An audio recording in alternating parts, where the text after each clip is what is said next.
नमस्कार मित्रों, astro solution में आपका स्वागत है। आज मैं आपके सामने एक कुंडली लाया हूँ।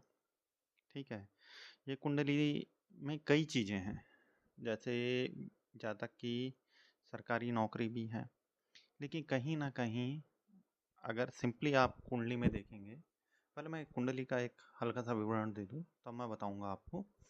देखिए, इसमें लग्न का स्वामी, ठीक है, मिथुन लग्न की कुंडली है, क्योंकि 3 नंबर प्रथम भाव में लिखा है, तो मिथुन लग्न की कुंडली है। ठीक है, अब मिथुन लग्न का स्वामी ग्रह कौन सा है? बुध। ठीक है, आय भाव में चंद्रमा है। ठीक है, कर्क राशि 4 नंबर चंद्रमा द्वितीय भाव।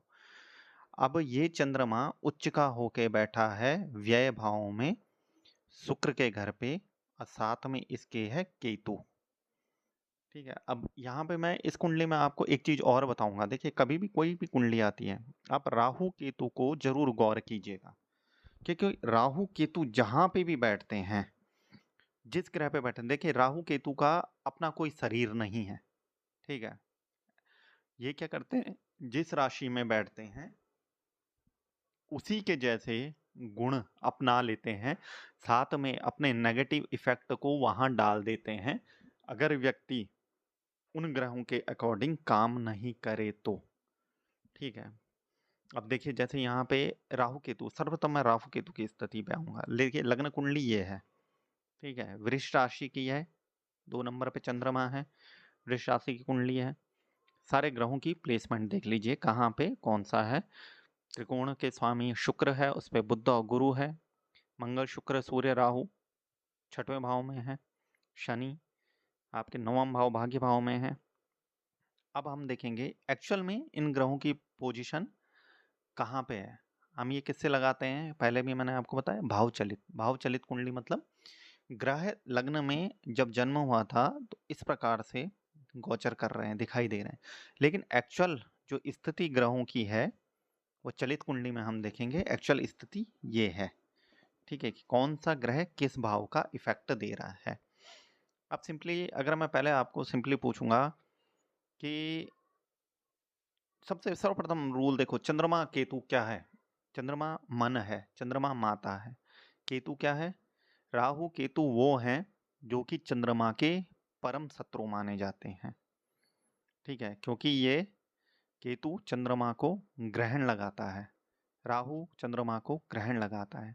और जब चंद्रमा यानी कि हमारा मन राहु केतु के ग्रहण से, दोष से हो जाता है, तो कहीं ना कहीं ऐसा व्यक्ति बहुत ज़्यादा डिप्रेस होता है। ठीक है, स्थिति इतनी खराब भी हो जाती है कभी कभी, अगर ग्रहों की पोजीशन ज़्यादा खराब है, कि व्यक्ति कभी कभी व्यक्ति के मन में सुसाइडल अटेम्प्ट के भी जो वो आते हैं, थॉट्स आते हैं, वो भी कहीं ना कहीं चंद्रमा और केतु के कारण या चंद्रमा और राहु के कारण आते हैं। वो बात अलग है कि इनका दुष्प्रभाव तो है, लेकिन एक प्रभाव ये भी है कि व्यक्ति ना आउट ऑफ द बॉक्स सोचता है। ठीक है, अब केतु जैसा है, केतु क्या है? केतु अध्यात्म है। ठीक है, राहु क्या है? राहु है भोग। राहु है आपकी वाणी, आप कैसे बोल रहे हो, व्यक्ति का जो बोलना होता है। चंद्रमा राहु है तो व्यक्ति आउट ऑफ द बॉक्स तो सोचेगा, क्योंकि राहु के पास सर है। ठीक है, लेकिन व्यक्ति जो बोलता है ना, अपने बोलने से व्यक्ति वो कर देता है, लोगों को प्रभावित कर देता है। इसके अनुसार, इसके अलावा चंद्रमा केतु जब साथ में है, तो केतु के पास सर नहीं है, तो ऐसा व्यक्ति दिमाग से नहीं सोचता है। चंद्रमा के पास, केतु के पास सर नहीं है, उसके पास सर से नीचे का हिस्सा है। ऐसा व्यक्ति दिल से सोचता है, और वो ऐसे लोगों से ही जुड़ता है जो उसके जैसे होते हैं, वो कहीं ना कहीं दिल से सोचने वाले होते हैं। सर्वप्रथम मैं इस कुंडली में देखिए, अगर मैं आपको ये पूछूं कि इस जातक या जातिका की मैरिज लाइफ कैसी होगी, तो कोई भी अगर सिंपली ये देखेगा, वो बोलेगा 7म भाव पे गुरु है। ठीक है, और बुद्ध के साथ गुरु मित्रतापूर्ण व्यवहार ही रखता है, शत्रु नहीं है। और ये गुरु कहाँ पे? आप त्रिकोण में है, त्रिकोण के। तो सामान्यतः अगर आप देखेंगे तो आप ये बोलेंगे इस व्यक्ति की जो मैरिज लाइफ होगी बहुत अच्छी होगी। लेकिन एक रूल आप ज्योतिष में हमेशा देखिएगा, केतु किस राशि में? शुक्र की राशि में। तो केतु ने किसकी छाया बन गया है? शुक्र की छाया बन गया है। ठीक है, शुक्र क्या है? शुक्र आपका सुख है। शुक्र आपका ऐश्वर्य है, शुक्र आपका पैसा है। और ये शुक्र कहाँ बैठा है? उच्च का होके शुक्र बैठा है पंचम भाव में, त्रिकोण के स्वामी भी शुक्र ही है। अब अगर जातिका की ये कुंडली है तो जातिका की कुंडली में गुरु किसका कारक होता है? गुरु देखो सप्तम भाव में भी है। सप्तम भाव का कारक कौन सा ग्रह है? शुक्र है। ठीक है, ये शुक्र उच्च का होकर त्रिकोण का स्वामी है। लेकिन जातिकाओं की लड़कियों के में जो पति का कारक होता है वो गुरु होता है। तो आप इसमें ना देखिए, दो जो तीन ग्रह हैं शुक्र बुध गुरु, इनके सामने प्लस कर दीजिए। शुक्र प्लस केतु, बुध प्लस केतु, गुरु प्लस केतु, साथ में ये भाव का भी प्लस केतु का इफेक्ट, ऊपर से चंद्रमा प्लस केतु। ठीक है, तो यहाँ पे शुक्र केतु प्रभावित हो गया है। उसने अपने साथ गुरु को जो रखा है, क्योंकि केतु शुक्र की राशि पे है, तो यहाँ पे भी शुक्र की राशि है, तो गुरु भी शुक्र की राशि है, तो कहीं ना कहीं शुक्र या सप्तम भाव गुरु, ये केतु प्रभावित हो गया। तो इस जातिका के विवाह के बाद बहुत समस्याएं, बहुत ही ज्यादा समस्याएं उत्पन्न हुई। इतनी समस्याएं, वो मानसिक स्थिति को डावाडोल कर दिया गया। ठीक है, वो आप देख सकते हैं शुक्र के साथ चंद्रमा केतु है, शुक्र सप्तम भाव का कारक है। तो सप्तम भाव के स्थान, सप्तम भाव क्या फैमिली का है, 12वां भाव क्या दर्शाता है? व्यय भाव। ठीक है, ये आय का तो व्यय दर्शाएगा कि तृतीय भाव का स्वामी भी चंद्रमा है। ठीक है, तो चंद्रमा व्यय भाव में, मतलब पैसा आएगा पैसा जाएगा। उसके बाद केतु शुक्र के घर पे है, शुक्र सप्तम भाव का कारक है। सप्तम भाव से जितना व्यय कराना होगा केतु उस भाव का व्यय करा देगा। साथ में पति का कारक गुरु है, तो यहाँ पे गुरु का भी व्यय कराएगा।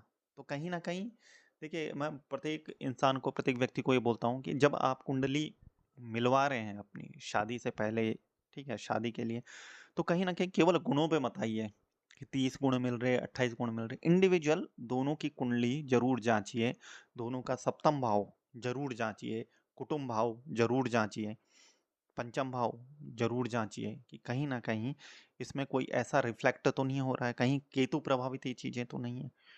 ठीक है, तो यहाँ पे केतु ने शुक्र को ऐसा प्रभावित, फैमिली जो पोजीशन थी वो कहीं ना कहीं अच्छी नहीं रही। ठीक है, अब आप देखेंगे दसम भाव। दसम भाव का कारक कौन है? हमारे कर्म स्थान का, वहाँ का कारक शनि भी है, वहाँ का कारक सूर्य भी है, और वहाँ का कारक यहाँ पे गुरु भी हो गया। ठीक है, अब यहाँ पे गुरु को देखेंगे, गुरु त्रिकोण के स्वामी के साथ आ गया है। ठीक है, और आय भाव का स्वामी भी त्रिकोण के स्वामी के साथ, मतलब शुक्र के साथ आ गया, और गुरु भी वहां पे है। तो कहीं ना कहीं लग्न का स्वामी भी आप देखेंगे त्रिकोण में आ गया। इस जातिका को सरकारी नौकरी का तो लाभ हुआ, ठीक है, लाभ हुआ है सरकारी नौकरी का, लेकिन कहीं ना कहीं नौकरी में टेंशन। ठीक है, नौकरी के बाद विवाह हुआ, विवाह में टेंशन, ये चीजें आई हैं। अब मंगल देखिए, मंगल राहु सूर्य, इन तीनों को छठवां भाव मिला है। कहीं ना कहीं मैं देखूंगा छठवां भाव में ये तीनों ग्रह पॉजिटिव इफेक्ट ही देंगे। मैं इसलिए यहाँ पे पॉजिटिव इफेक्ट कह रहा हूँ। मंगल क्या है? मंगल एनर्जी है। ये भाव क्या है? रोग ऋण रिपु, मतलब आपके शत्रुओं का भाव, आपके रोग का भाव, आपके ऋण का भाव, साथ में नौकरी का भाव। तो मंगल ने क्या किया? आपके शत्रु तो बहुत ज्यादा करवाएगा, लेकिन उन शत्रुओं को अपना आप मार देगा, अपना आप हरवा देगा। राहु इस भाव में अच्छा है। ठीक है, उसने क्या किया? उसने भी शत्रुओं को हरा दिया है यहाँ पे। ठीक है, तीसरा सूर्य, सूर्य भी थोड़ा गर्मी वाला है, उसने भी क्या किया? यहाँ पे सरकारी नौकरी से फायदा जरूर दिया है, लेकिन शत्रुओं को इसने भी यहाँ पे खत्म कर दिया है।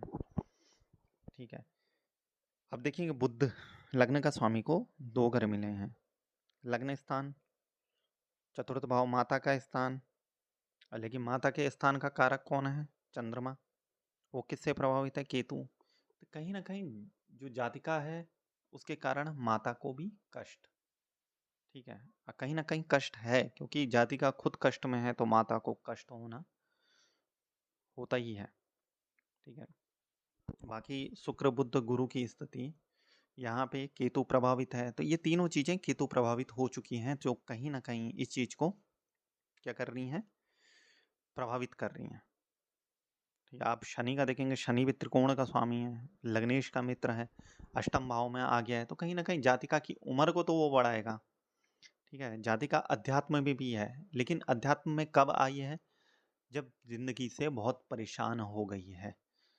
ठीक है, और चंद्रमा केतु क्या होता है? चंद्रमा केतु ना ओवर थिंकिंग कराता है किसी एक चीज में। यहाँ पे तो वो सप्तम भाव के मालिक के साथ है, तो शुक्र की स्थिति जहां जहां होगी उन चीजों से संबंधित व्यक्ति को मानसिक अशांति झेलनी ही पड़ेगी।